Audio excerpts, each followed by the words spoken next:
अस्सलामुअलैकुम बच्चों, आवाज आ रही है आप लोगों तक? तस्वीर भी आना शुरू हो जाएगी। आ गई तस्वीर?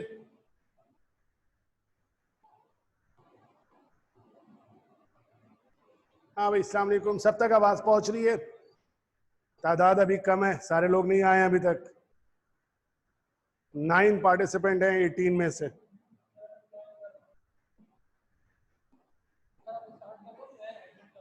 हाँ, जल्दी जल्दी करते रहो यार। तो असल में मैं देखो, अच्छा बच्चों, आवाज वगैरह सब सही आ रही है? एक जवाब दे दें ताकि हम उसी हिसाब से स्टार्ट लें, आपसे शुरू करें। अच्छा बच्चों, अब मैं कल वाली बात पे ही दोबारा रहूंगा, ठीक है? उसी को लेके स्टार्ट कर रहा हूं, उसी पे काम शुरू कर रहा हूं। लेकिन आइए, अब मैंने कहा था ना कि इस चैप्टर की नोट्स की ये निकाल के आप लोगों ने प्रिंट आउट रखना है। मुझे यकीन है कि सब लोगों ने रख लिया होगा। अब आइए, मैं आपको आज जो मैं पढ़ाने जा रहा हूं वो, और जिस तरह से हम फायदा आप इस नोट्स से किस तरह उठा सकते हैं और कैसे आप मेरे साथ चलेंगे अभी जिसमें पढ़ाने जा रहा हूं उसके ऊपर, ठीक है? तो यार, एक सब लोग आ गए हैं, मैं अब शुरू कर रहा हूं क्योंकि ये बात बहुत इंपॉर्टेंट है जो बताने जा रहा हूं। अब देखो, जहन में रख लो कि मैं, आप और हम सब जो चीज सीखने जा रहे हैं, डबल एंट्री सिस्टम, इसके अंदर यही अकाउंटिंग की बेसिक्स हैं। जिसको जर्नल एंट्री या बेसिक्स का काम आ गया, वो बड़े आराम के साथ, आसानी के साथ तमाम काम की तरफ पढ़ सकते हैं। क्या हो गया भाई? शायान साहब को रिमूव कर दिया सर क्लास से, क्या वजह है यार शायान? राशिद, यार कुछ बच्चों को, राशिद राशिद कुछ बच्चों को रिमूव किया है क्या?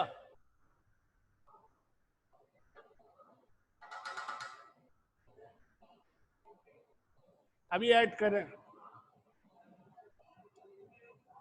भाई। कुछ बच्चों को रिमूव किया है क्या?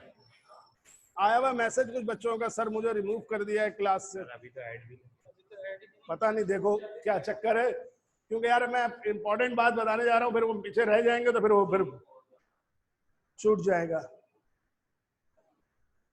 शायान नाम है, देखो अगर है तो। अच्छा बच्चों, तो हम जिस चीज को पढ़ने जा रहे हैं ये बेसिक्स है और इसके बगैर हम कुछ भी नहीं कर सकते, ठीक है?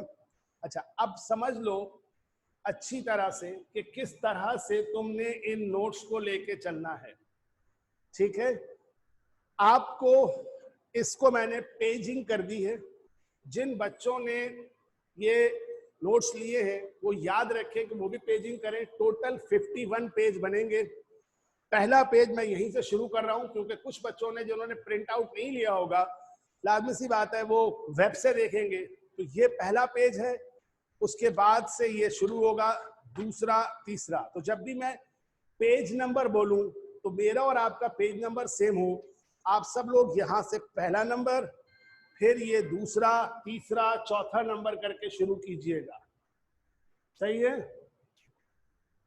अब इसी चीज को लेकर जब हम करेंगे तो इस तरह से शुरू करिएगा कि देखिए, मैं जो टॉपिक पढ़ाने जा रहा हूं, कल भी मैं आपको उस पेज पे ले गया था जर्नल एंट्रीज का। तो मैं आपको ले जाता हूं और कहता हूं कि आपने जो पेज नंबर निकालना है, जहां से शुरू करना है, वो है इस वक्त पेज नंबर 27। देखिए, इसके ऊपर ये हेडिंग है, ये वाला चैप्टर का पेज है, पेज नंबर 27। इससे हम स्टार्ट कर रहे हैं, ये वाली चीज है। लेकिन इसको पढ़ने के लिए हमें क्या चीजें आनी चाहिए? क्या कि हम सबसे पहले अच्छी तरह ये समझ लें कि हमें बनाना है अकाउंटिंग का जर्नल जिसकी शक्ल इस तरह से है मौजूद, ठीक है? ये डेट का कॉलम, ये पर्टिकुलर्स का कॉलम, ये पोस्ट रेफरेंस। इसको छोटा सा बनाएंगे, ये थोड़ा सा, बल्कि मैंने भी बड़ा बना दिया है इसको। अभी लिखना इसमें कुछ नहीं है, तफसील आप देख लीजिएगा थोड़े दिनों बाद। अभी बताऊंगा कि क्या होता है, कैसा। कुछ चीजें ऐसी हैं जो अभी जरूरत नहीं है। बहुत ज्यादा, और ये है डेबिट और ये है क्रेडिट। ठीक है, तो अब हम जब इसको शुरू करेंगे तो मैंने कल बताया था कि हम रिकॉर्ड करते हुए बनाएंगे जर्नल एंट्री। अकाउंटिंग में जब ये मांगेगा तो हमेशा आप सबसे पहली लाइन में कंपनी का नाम और सेकंड लाइन में उस काम का नाम जो हम कर रहे हैं वो लिखेंगे। यानी कंपनी का नाम और पहले लाइन में और सेकंड लाइन में जर्नल एंट्री। सब कुछ विजिबल है, सही साफ नजर आ रहा है? ठीक है, अब किस तरह से आप लोगों ने मेरे साथ चलना है? ठीक है, आपको कल मैंने बताया था कि आपने हर जो भी ट्रांजैक्शन आएगी उसमें ये 4 स्टेप्स एनालिसिस के परफॉर्म करने हैं। पहला, नेम ऑफ अकाउंट। दूसरा, नेचर ऑफ अकाउंट। तीसरा, इंक्रीज और डिक्रीज। और चौथा, rules of debit and credit. ये 4 स्टेप्स फॉलो करेंगे तो हम इस काबिल होंगे कि जर्नल एंट्री बनाएंगे। यहां पर मैं हमेशा पहले वो जो मैं समझा रहा हूं वो ट्रांजैक्शन लिखूंगा। अब वो ट्रांजैक्शंस को कैसे, तो जो शुरू में पेज नंबर 27 है, 28 है, इसमें शुरू तक आपके पास इसी बात को जो मैं बोर्ड पे समझाऊंगा उसी बात को वहां पे लिखा गया है। अगर अब आपको याद हो तो कल मैंने आपको पहली ट्रांजैक्शन, ये जो फंडामेंटल ट्रांजैक्शन थी, याद कीजिए, ये वाली नीचे, ये वाली डिस्कस की थी। पहली कौन सी? जिसमें ये लिखा हुआ था starting business with cash investment. ये वाला पहला ट्रांजैक्शन मैंने डिस्कस किया था। अब आज हम सेकंड से शुरू करेंगे बात करना। अब यहां से सुनिएगा गौर से और दोबारा से समझिएगा, और किस तरह आप ये सारी चीजें जो मैं बोल रहा हूं ये सब चीजें इस बुक के अंदर मौजूद हैं। अब सीखना ये है कि मैं सिखा रहा हूं, लेकिन तुम खुद से अगर करते तो तुम कैसे करते, या यूं कह लो कि जो चीज मैं कह रहा हूं कि तुम्हें बताया था, अब तुम्हें बताया तो था, तुम्हें याद ही नहीं है कि क्या बताया था, तो उसको कैसे रिकॉल करोगे? ठीक है, इसी के साथ मैं एक चीज और बोर्ड पे लिख देना चाहता हूं, और वो है rules of debit and credit. क्या था? एसेट और एक्सपेंस, 5 अकाउंट थे। अगर इंक्रीज, यानी अब कल मैंने प्लस लिखा था, आज इंक्रीज लिख रहा हूं, कोई फर्क नहीं पड़ता, बात एक ही है। डिक्रीज तो क्रेडिट, लायबिलिटी, रेवेन्यू, कैपिटल या ऑनर इक्विटी। इंक्रीज तो क्रेडिट और डिक्रीज तो डेबिट। अब तवज्जो से सुनना, खास के मेरे वो बच्चे जो साइंस से बिलोंग करते हैं, कॉमर्स वाले भी, दोनों को है, लेकिन सबसे ज्यादा साइंस वाले, ताकि एक लिंक पकड़ सके। ठीक है, अब जरा पहले एक दफा सुनो। पहली ट्रांजैक्शन हो गई थी डिस्कस, नहीं अगर आई समझ में, बोलोगे दोबारा करने को, दोबारा डिस्कस करेंगे। ठीक है, लेकिन अभी मैं राइटिंग थोड़ी बड़ी लिखे प्लीज अनस। अच्छा, कोशिश करता हूं अनस, ये वो चीजें हैं ना बेटा जो लिखी हुई हैं, अब मैं बड़ा लिखता हूं थोड़ा सा। मैं पेज नंबर 28 पर मौजूद सेकंड ट्रांजैक्शन को बोर्ड पे लिखता हूं। ठीक है, देखिए सेकंड ट्रांजैक्शन है लिखी हुई, purchase of merchandise for cash. ये एक हमारे पास ट्रांजैक्शन है, परचेज मर्चेंडाइज ऑफ कैश। हमें क्या करना है? अब लिंक करो, बिजनेस होगा, बिजनेस में क्या होंगी? ट्रांजैक्शन होंगी। ट्रांजैक्शन क्या है? बिजनेस की खरीद फरोख्त, लेन देन। उन ट्रांजैक्शन को हम बुक्स में रिकॉर्ड करेंगे। क्यों? ताकि हम बिजनेस का प्रॉफिट और लॉस निकाल सकें। बोलो, आई मेरी बात समझ में? ट्रांजैक्शन को बुक्स में रिकॉर्ड करना है ताकि हम लोग बिजनेस का प्रॉफिट और लॉस निकाल सकें। लेकिन जो ट्रांजैक्शन रिकॉर्ड हो रही है वो रिकॉर्ड हो रही है डबल एंट्री सिस्टम के तहत, जिसमें हर ट्रांजैक्शन के दो इफेक्ट रिकॉर्ड होते हैं, और वो रिकॉर्ड होते हैं डेबिट और क्रेडिट की सूरत में। डेबिट और क्रेडिट क्या है कि हर चीज के ट्रांजैक्शन की वजह से इजाफे को या कमी को रिकॉर्ड करना है। डेबिट क्या है? अगर इसमें बोला जाए तो बताया था सादा, कोई टेंशन नहीं लो। डेबिट क्रेडिट लिखते वक्त, रिकॉर्ड करते हुए जिसको उल्टे हाथ पे रिकॉर्ड किया यानी थोड़ा सा लेफ्ट पे रिकॉर्ड किया वो डेबिट, जिसको सीधे पे रिकॉर्ड किया क्रेडिट, यानी ये वाला डेबिट और ये वाला क्रेडिट। तो डेबिट क्रेडिट की डेफिनेशन क्या है? जो लेफ्ट साइड पे रिकॉर्ड होगा वो डेबिट, जो राइट साइड पे रिकॉर्ड होगा वो क्रेडिट।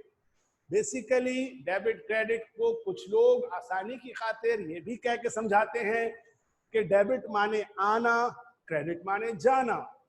किसी हद तक ये बात दुरुस्त भी हो सकती है, लेकिन हकीकतन ये बात सही नहीं है। मगर इनिशियली समझाने के लिए हम कह सकते हैं कि यही चीज है।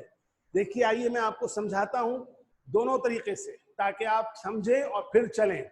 अब समझिए, जैसे ही ये ट्रांजैक्शन आई, इसको डबल एंट्री सिस्टम के तहत रिकॉर्ड करना है। क्या लिखा है भाई?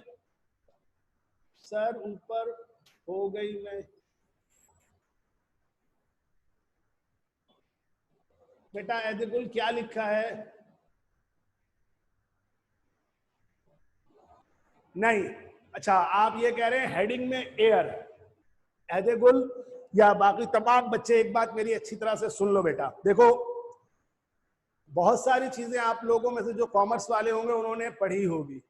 इस वक्त मैं बहुत सारी चीजें आपको समझाऊं कि आपको जैसे मैं बता रहा हूं वो उस तरह करिएगा। अभी आप, मैं पहले भी कहा है, मेरे साथ मैं भी पूरा आपको भरपूर अपना तारुफ करा दूंगा।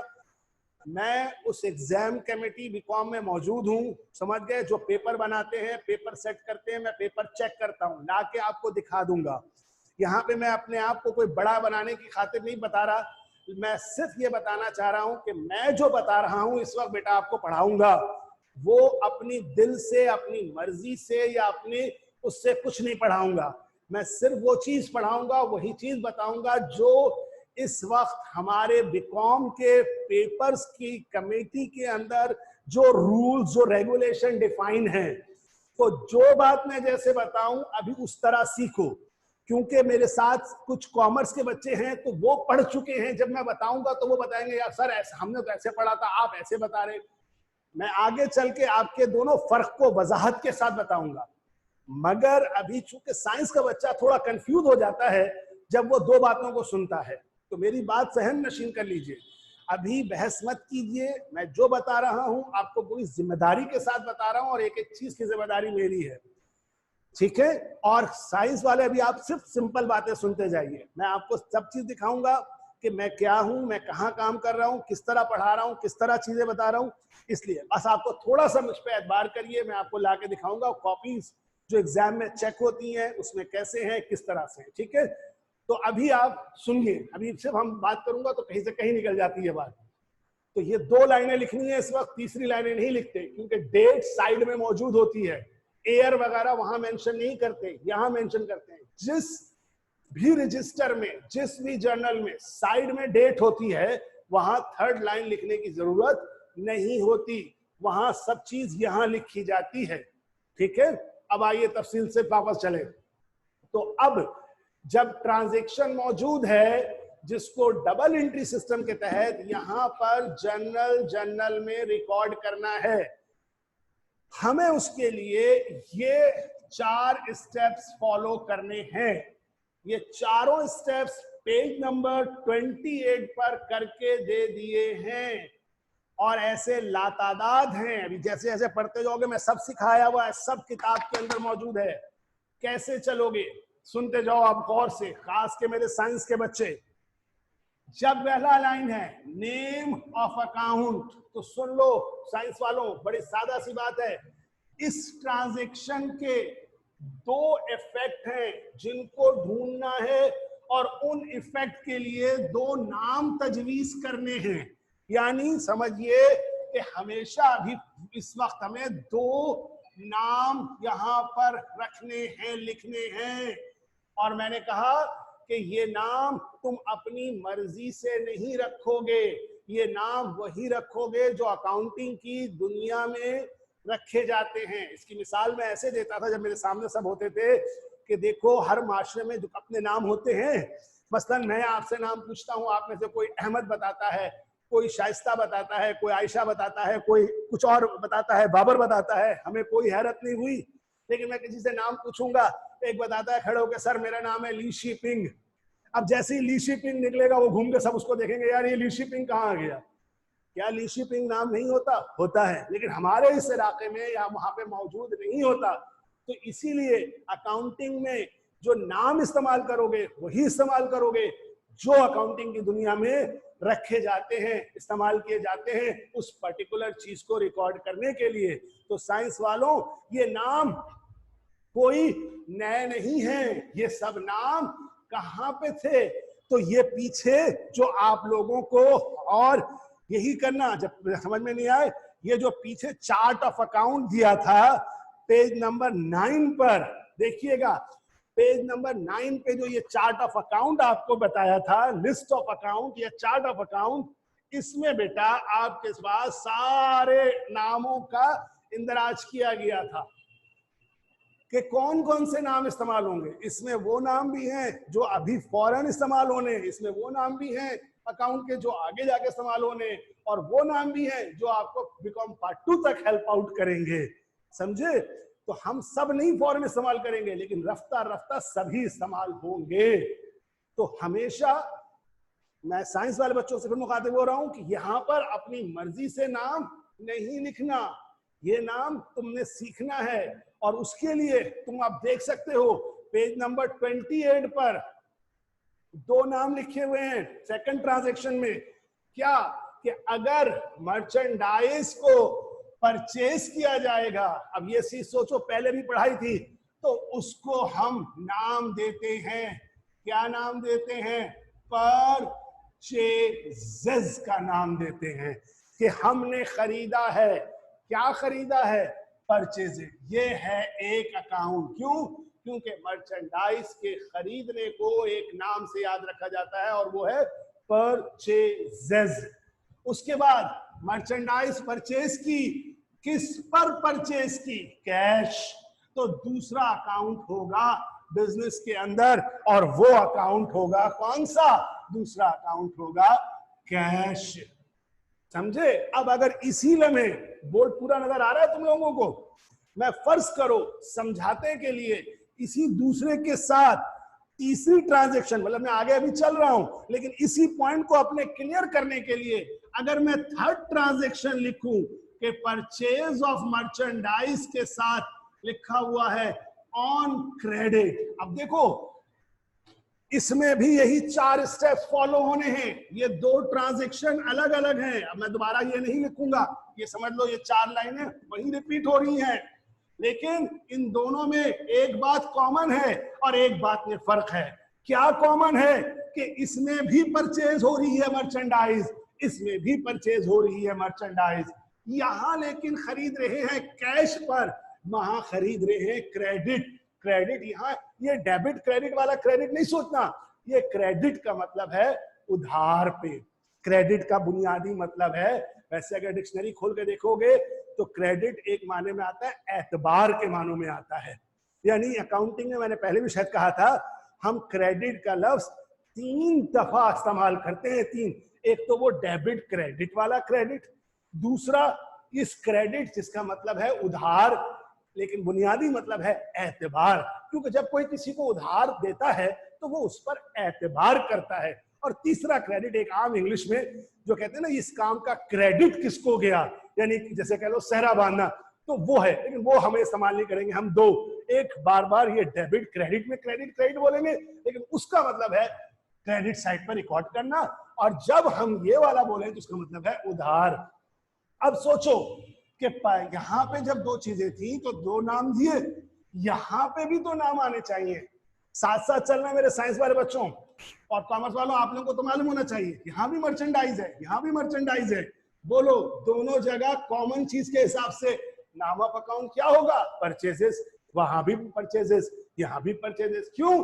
क्योंकि जब जब मर्चेंडाइज खरीदी जाएगी तब तब उसके लिए एक नाम इस्तेमाल होगा, और वो क्या होगा, परचेजेस। लेकिन इसमें किस पर है, कैश पर है। इसमें किस पर है, उधार पर है। अब पढ़ाया था, बोलना नहीं, जब उधार होता है तो हमने पैसे देने हैं, उसको टेक्निकल नाम देते हैं क्या, अकाउंट्स पेबल, जो एक हम नॉर्मल दुनिया में इस्तेमाल करते हैं यहां पर, अकाउंट्स पेबल। तो आज क्या फर्क नजर आया, क्योंकि यहां खरीदा था कैश पर तो एक नाम आया कैश, लेकिन यहां खरीदा था उधार पे तो दूसरा आया अकाउंट पेबल। बोलो पहले ये दोनों बातें समझ में आई, स्पेशली मेरे साइंस के बच्चों बताइए। मैं आपको जरा देखना चाहता हूं जवाब आपका, क्या लिखा है भाई ये,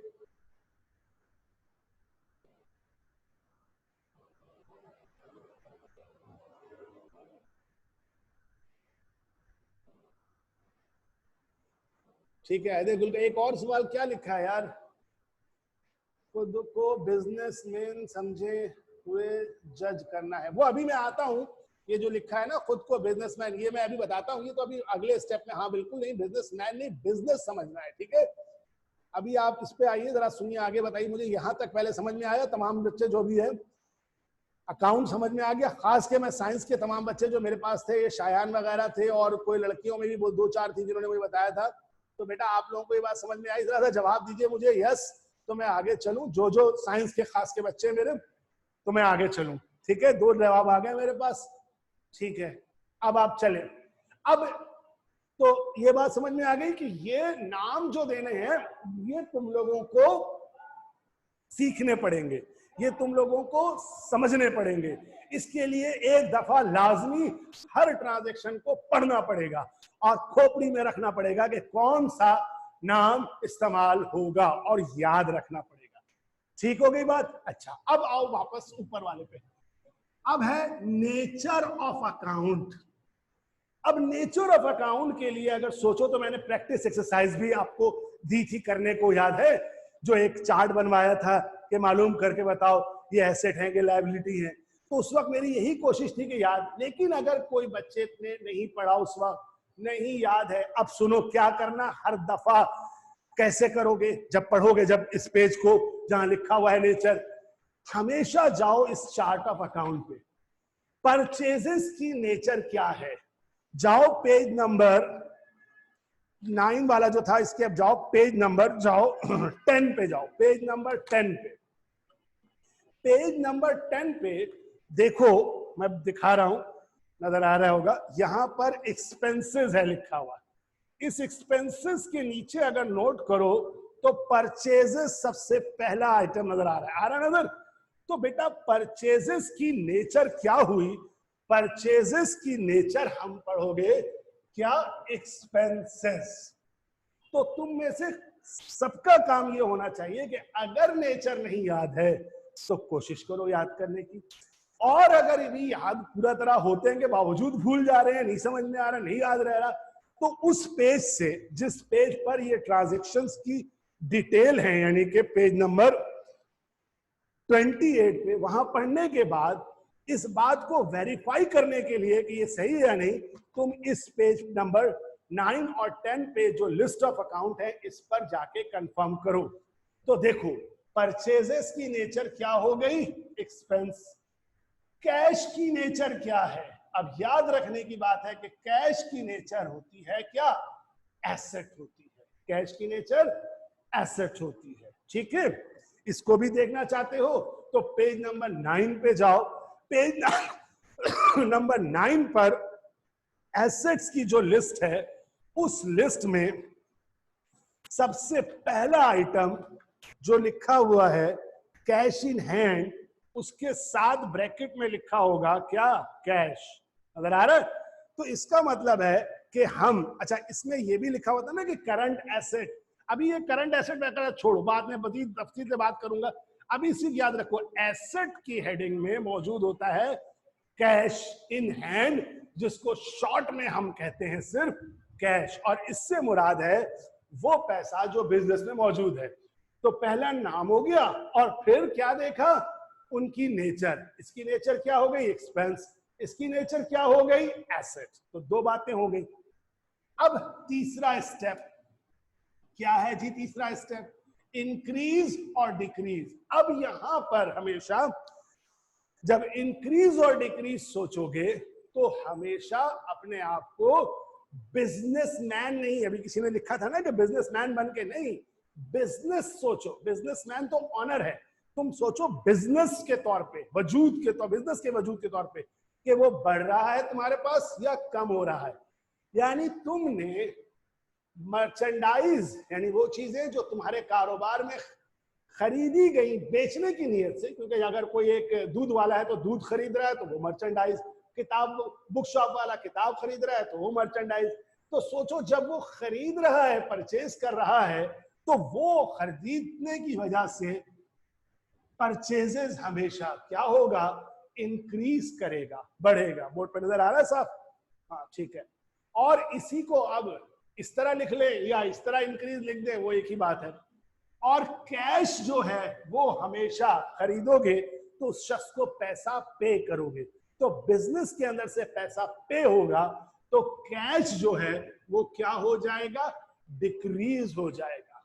यहां जहन में रहे, कभी ये नहीं है कि एक लाजमी एक इंक्रीज और डिक्रीज, ये जरूरी नहीं है। कभी दोनों इंक्रीज भी हो सकते हैं, कभी दोनों डिक्रीज भी हो सकते हैं। आपने अपने सोच को सही रखना है, और यहीं पे कॉमर्स वालों तुम्हारे लिए भी आएगा। तुम्हें बहुत सी चीजें रट्टा लगी हुई होंगी, ये होता है, लेकिन उसके पीछे लॉजिक पे अगर नहीं पता तो रट्टा वहां तक चलेगा जहां तक सेम चीज आ रही है। जरा सा राइट लेफ्ट हुआ, आपका रट्टा खत्म हो जाएगा। तो इसलिए हर रट्टे को सही सोच दो। बोलो समझ में आता है? परचेजेस एक्सपेंस इंक्रीज और एसेट कैश डिक्रीज, इसमें कोई मुसीबत है? स्टेप 3 फिर बताऊं तो दोबारा बताऊं क्या भाई? यार एक काम करा करो, तुम लोगों ने रोल नंबर तो लिखने को बोला है ना, रोल नंबर अपना लिखो जरूर, लेकिन बेटा रोल नंबर के साथ, ये रोल नंबर है कौन सा? Roll number 8। रोल नंबर 8 बेटा, इसी के साथ ना अपना नाम भी लिख लो। मुझे जरा सा नाम जब तुम्हारा याद हो जाएगा ना, तो मैं तुमको नाम से बुलाऊंगा, फिर तुम्हें भी अपनी अपनाइयत का एहसास होगा कि यार सर को मेरा नाम याद है। अब जैसे अहदे गुल का नाम याद हो गया, उसका वर्षा का नाम याद हो गया, मुझे शायान का नाम याद हो गया। शक्लें अभी नहीं मालूम मुझे कैसी होंगी आप लोगों की, लेकिन यकीनन आप सब बहुत खूबसूरत होंगे। तो ये जहन में रखो कि मैं हर बच्चे के साथ ना बेटा, आप मेरे छोटे भाइयों बहनों बच्चों की तरह हो, तो मैं नाम से आपको बुलाऊंगा तो आपको भी अपनाइयत होगी और मुझे भी अच्छा लगेगा आपको बात का नाम लेके जवाब देते हुए। तो रोल नंबर और वो लिखो जो है, मगर साथ में नाम भी मेंशन कर लो। बहरहाल रोल नंबर 8 के सवाल का जवाब देता हूं। क्या कह रहे हैं आपके? मैं बताऊं इंक्रीज और डिक्रीज। देखो बेटा, मैं एक दुकानदार हूं, मैं ये मार्कर खरीदता हूं बेचने के लिए। तुम्हारे दिमाग में ये होना चाहिए कि ये मार्कर, अगर मैं दुकानदार हूं, बिजनेसमैन हूं या बिजनेस हूं, खरीदता हूं, तो ये मार्कर मेरे लिए मर्चेंडाइज है। बोलो समझ में आई बात पहली? अब ये मर्चेंडाइज मैं खरीदता हूं, तो मेरे पास पहले कोई मर्चेंडाइज नहीं थी, अब मैंने खरीदी, तो बताओ बढ़ी मर्चेंडाइज या कम हुई? जब मैंने खरीदी तो मर्चेंडाइज क्या हो गई? बढ़ गई। बोलो आई बात समझ में? और उस शख्स को मैंने जनाब ये पैसे निकाले, ये देखो वॉलेट भी रखा है, ये लो, ये 5,000 रुपए का नोट है, ठीक है, ये 5,000 का नोट, 5 मैंने उसको पे कर दिया। अब बताओ ये पे कर दिया, छुपा के रख रहा हूं पीछे, तो मैंने जब पे किया तो बताओ मेरे पास से पैसा क्या हुआ? डिक्रीज हुआ या इंक्रीज हुआ? क्या होगा? डिक्रीज होगा। तो बोलो समझ में आया? परचेजेस इंक्रीज और कैश डिक्रीज। बोलिए रोल नंबर 8। आगे चलूं? ओके, अब ये चौथा वाला बाकी है, लेकिन चौथे से आने से पहले अब यही बात यहां समझाने की कोशिश करता हूं, फिर दोनों को ले जाऊंगा, ठीक है? क्योंकि ये रूल जो है ना, ये बिल्कुल साइंटिफिक फॉर्मूला है, ये वैसे ही होगा जो यहाँ रूल लिखा हुआ है, इसमें कोई बहुत बड़ा सोचने की बात नहीं है। अभी जैसे अलजबरा में होता था, याद करो अलजबरा पढ़ते थे ना, प्लस प्लस प्लस होगा, माइनस माइनस भी प्लस होगा, प्लस माइनस या माइनस प्लस माइनस हो जाएगा। तो रूल बनाया गया तो उसमें तो फिर हमें कोई अपनी सोच को अप्लाई नहीं करना, वो सिर्फ रेक्टिफिकेशन है उधर से या हिंट है वहां से। तो अभी मैं उस पर आता हूं, लेकिन ये 3 स्टेप्स असल हैं जिनमें तुम्हारे दिमाग लगेगा। क्या कहा? पहला स्टेप सोचना है, लेकिन पहली दफा में समझ में नहीं आएगा, पहली दफा सीखना है, फिर हमेशा वही इस्तेमाल करना है। दूसरा स्टेप, ये जब पहला समझ लोगे तो ये भी याद करने वाला स्टेप है। तीसरा असल है जो तुम्हारा अच्छा है, और यही सबसे बड़ा स्टेप है, ठीक है? तो इसीलिए वापस आते हैं इस पे। अब इसका 2 स्टेप फॉलो करते हैं। बोलो, परचेजेस। अब वहां भी परचेजेस की नेचर क्या थी? एक्सपेंस। तो यहां पे भी परचेजेस की नेचर क्या होगी? एक्सपेंस होगी, ठीक है? याद रखना, कभी अगर किसी के एक ने सवाल किया मुझसे, एक बच्चे ने, कि सर क्या कभी नेचर चेंज हो जाएगी किसी अकाउंट की? तो भाई बात यह है कि एक आदमी जिस खानदान में पैदा हो गया, जिस माँ बाप से, वो वहां फिक्स हो गया। तो ऐसे ही परचेजेस का खानदान अगर एक्सपेंस है तो वो एक्सपेंस ही रहेगा, वो कभी भी लायबिलिटी में, एसेट में नहीं जाएगा। तो चाहे परचेजेस किसी ट्रांजैक्शन में आ जाए, वो हमेशा एक्सपेंस होगी। अब जरा अकाउंट पेएबल की क्या होगा? वहां 28 पेज पे आपने देख तो लिया होगा कि लिखा हुआ है, लेकिन अगर 28 पेज पे नहीं देखा तो फिर हम कैसे ढूंढे?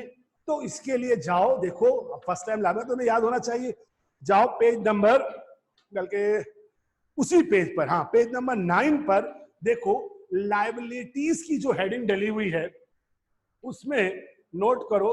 हाँ नजर भाई कहाँ चला गया? उसमें पहला आइटम है अकाउंट पेएबल। अब यहां पे भी वही करंट लायबिलिटी लिखी हुई है। अभी करंट लायबिलिटी को छोड़ो, बस समझ लो लायबिलिटी में पहला आइटम कौन सा लिखा है? Account payable. और देखो मैंने आगे लिखा भी था कि अकाउंट पेएबल होता क्या है, उसके आगे उसकी एक्सप्लेन दिया था कि वो कैश पेएबल जो हमें पे करना होगा सप्लायर को। सप्लायर कौन? जो हमें माल सप्लाई कर रहा है, किस वजह से? परचेजेस के। तो इसके नीचे लिखोगे कि इसकी नेचर क्या हो गई? लायबिलिटी। तो हमेशा जब पढ़ते जाओ, अभी हर बार हर नेचर को आकर कंफर्म करो कि वहां लिखा है या नहीं। इससे क्या होगा? मेमोरी में बैठता जाएगा, याद होता जाएगा। बोलो चलूं आगे? सब लोग एग्री करते हो? समझ में आ रही बात अभी तक? 1-2 जवाब चाहिए जल्दी से, शाबाश।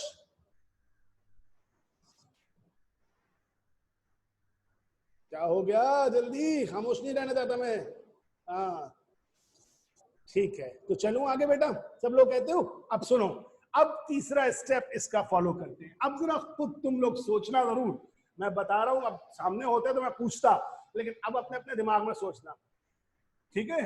पहले दोनों का सोच लो और फिर मेरे जवाब का इंतजार करो। 1 मिनट दे रहा हूं, दोनों सोच के तुम लोग बल्कि लिख लो कि ये तुम्हारे ख्याल में ये इंक्रीज होगा कि डिक्रीज, तुम्हारे ख्याल में ये इंक्रीज होगा या डिक्रीज, पहले सोच लो। ठीक, चलो अब सुनो जवाब। भाई परचेजेस जब भी होगी, वहां भी खरीद रहे थे, बढ़ रहा था, यहां भी बढ़ रहा है, हमेशा क्या होगा? इंक्रीज। बोलो कोई मुसीबत? हमेशा खरीदेंगे तो क्या बढ़ेगा, यहां भी बढ़ेगा। लायबिलिटी क्या होगी बताइए जरा, ये अब आप लिख के बताइए मुझे, क्या लिखा?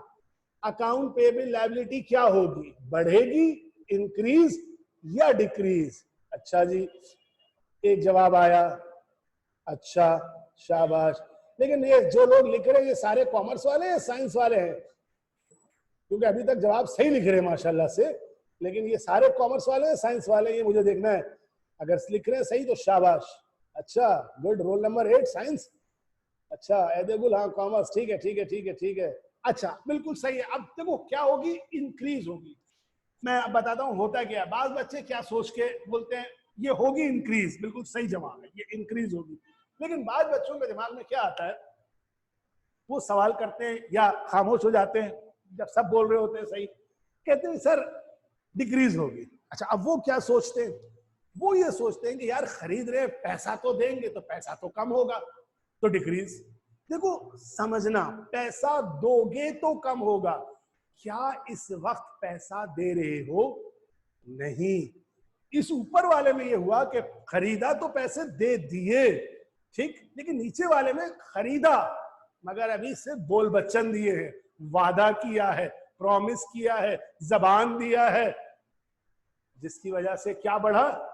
जिसकी वजह से तुम्हारा कर्ज बढ़ गया, कि तुम जो हो लायबिलिटी बढ़ गई तुम्हारी, कि तुम्हें कल आने वाले कल को पैसा देना होगा, तो लायबिलिटी भी हमेशा इंक्रीज होगी। हाँ, पैसा डिक्रीज होगा, वो कब होगा जानते हो? जब तुम पे करोगे। अभी अगली ट्रांजैक्शन पे आके समझाता हूं, लेकिन यहां तक दोनों चीजें इंक्रीज होंगी, ठीक है। अच्छा, अब अगले स्टेप में क्या होता है कि हम जब जाते हैं तो बताना पड़ता है हमें rules of debit and credit.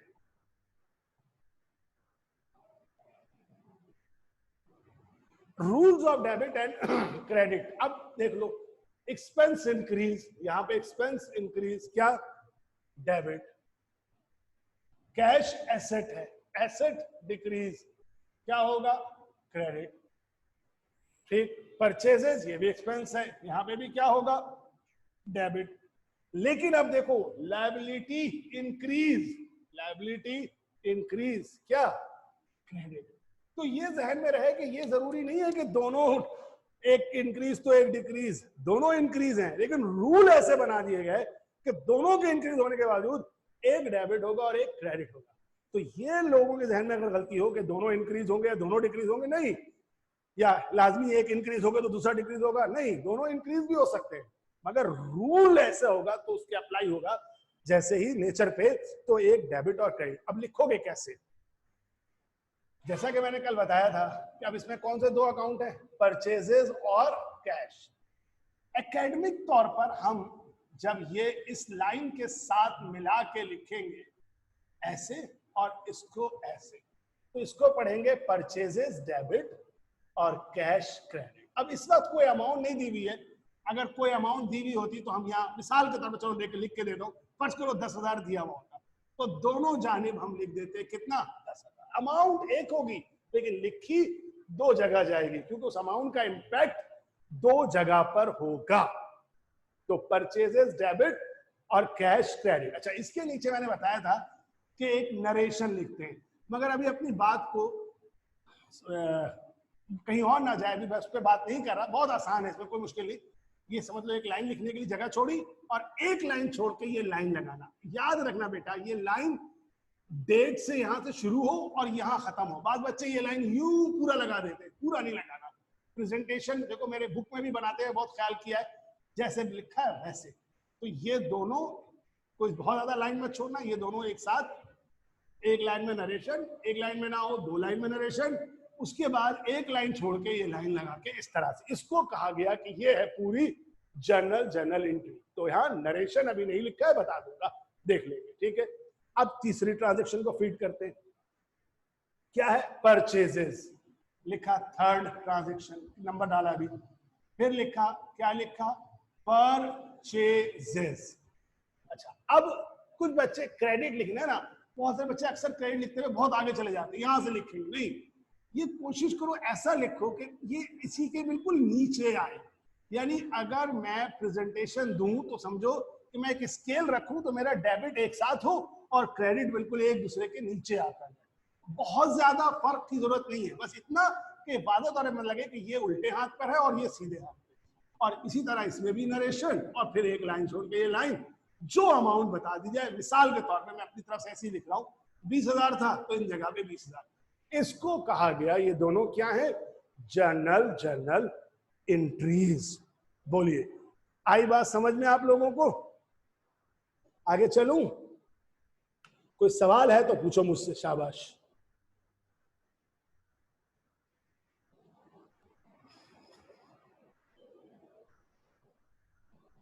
हाँ भाई, कोई सवाल नहीं है? चलूं आगे? ठीक है। अब एक काम करते हैं, टाइम हो गया, 5 मिनट बस मुझे दो। देखो बेटा, अब ये करना क्या है तुम लोगों ने? अभी मैं एक और समझाऊंगा और उसके बाद तुम्हें भी कुछ काम मैं समझाऊंगा। मैं ये 15 के 15 मैं डिस्कस करूंगा। हाँ समझ गए ना, ये अभी टाइम लगेगा थोड़ा, लेकिन ये है बेसिक। ये आ गया तो अकाउंटिंग आ गई। इस पे मैं एक एक को डिस्कस करके लेके चलूंगा बेटा। थोड़ा सा अब ये देखो कि मैं जरा सा ना तरतीब थोड़ा सा चेंज करता हूँ। मैंने जिस तरतीब से लिखा है इसमें पहला दूसरा बताया है, लेकिन दूसरे के बाद बल्कि एक काम करते जाओ, जो जो मैं पढ़ाता जाऊं उसको टिक करते जाना। पहला तो पढ़ा दिया था, अगर कल बात चूंकि मैं जल्दी जल्दी में था नहीं समझा सका हूं, दोबारा देखेंगे। लेकिन पहला दूसरा तीसरा डिस्कस किया, अभी चौथा और पांचवा डिस्कस नहीं करूंगा, ठीक है। अभी मैं फौरन आपको ले जाता हूं, और वो ले जाता हूं आपके पॉइंट नंबर, 2 मिनट लगेंगे बस मुझे। कौन सा पॉइंट, हाँ 5वें पॉइंट पे। चौथा मैं अभी नहीं डिस्कस कर रहा, कौन सा ले जा रहा हूं, पांचवा। पांचवा जरा देखो क्या लिखा हुआ है। अब 5वें पॉइंट में मैंने लिखा है, बोर्ड नजर आ रहा है यहां तक, हाँ लिखा है मैंने, पेमेंट टू अकाउंट्स पेबल। अब वहां पे अगर तुम देखोगे तो मैंने ब्रैकेट में लिखा है account payable supplier creditor oblique करके। असल में अकाउंट पेबल कौन है, जो माल सप्लाई कर रहा है, उसी को सप्लायर भी कह देंगे, उसी को क्रेडिटर भी। तो भाई वो कुछ भी लिखा हुआ आ जाए, तुमने यही सोचना है। अब ये एक ट्रांजैक्शन है, यानी उस शख्स से जिससे ये माल खरीदा, अब उसको अदायगी कर रहे हैं। तो सोचो क्या होगा अब हमारा स्टेप्स। पहला स्टेप, कौन से 2 नाम होने चाहिए। अब देखो एक नाम तो अगर तुम जरा सा भी है कि भाई अकाउंट पेबल अगर लिखा है, तो आप देखो मैं शॉर्ट में लिख रहा हूं, A/P अकाउंट। एक तो पिक कर लिया भाई अकाउंट पेबल होगा सर जी, मैं कहता हूं यस। लेकिन अगर क्रेडिटर लिखा हो, सप्लायर लिखा हो, तब भी तुम्हारे दिमाग में फौरन आना चाहिए भाई यार क्रेडिटर सप्लायर ना अकाउंट पेबल होता है, क्या लिखो। क्योंकि यही असल असूल है कि जिस चीज को पहले जहां लिख के रिकॉर्ड किया वही यहां आएगा। और फिर दूसरा, पेमेंट है तो पेमेंट किस शक्ल में होगी, है कैसे पेमेंट करेंगे। तो अंडरस्टूड है, नहीं लिखा है मगर तय है, पेमेंट किससे होगी, कैश से होगी। यही होता है ना कि जब कोई कर्जा देना होता है तो पैसे में देंगे। अब नेचर, दूसरा स्टेप नेचर, अकाउंट पेबल की नेचर लायबिलिटी, कैश की नेचर एसेट। वही है वहां पे, इंक्रीज या डिक्रीज। कैश के बारे में बड़ा सादा, पे कर रहे हैं, कैश तो क्या हुआ, डिक्रीज। लेकिन लायबिलिटी क्या हुआ, यहां लायबिलिटी बढ़ रही थी क्योंकि मैंने उधार लिया, मेरे ऊपर कर्जे का बोझ बढ़ गया। यहां मैंने पेमेंट कर दी, मेरा कर्ज, मेरा बोझ, मेरी लायबिलिटी क्या हो गई, कम हो गई। देखो दोनों डिक्रीज हो गए। चौथा स्टेप, क्या रूल्स, कि अगर लायबिलिटी डिक्रीज होती है तो डेबिट होगी, और एसेट डिक्रीज होगा तो क्या होगा, क्रेडिट। देखो एक डेबिट और एक क्रेडिट, लिखेंगे कैसे, ऐसे, अकाउंट्स पेएबल डेबिट और कैश क्रेडिट। ठीक, ये जो भी अमाउंट होगी वो अमाउंट डेबिट में और वही क्रेडिट। तो आज मैं यहां तक रुकता हूं, थोड़ा सा मैं और मेहनत करें, कल तक करके फिर इसको पूरा उठा के इंशाअल्लाह आपको दूंगा, आप इनको पढ़ेंगे, आप इनको करेंगे, ठीक है। तो ये वाला पॉइंट पेज नंबर पे देखिएगा, जिस हद तक बेटा हो सके करिएगा। कल मैं मेन कुछ डिस्कस करके, और कल तैयार रहिएगा। कल मैं आपको अपने सामने ही, अगर प्रिंट आउट है तो प्रिंट आउट निकाल के रखिएगा। कल मैं एक प्रैक्टिस भी कराऊंगा साथ में ही, फौरन से पेज तक, तो हो सके तो प्रिंट आउट अपने पास रखिएगा लास्ट तक, 51 पेज तक, ठीक है। Thank you very much and that's all for today. कल इंशाअल्लाह ताला इससे आगे हम करते हैं और लेके चलते हैं, ठीक है। अल्लाह हाफ़िज़।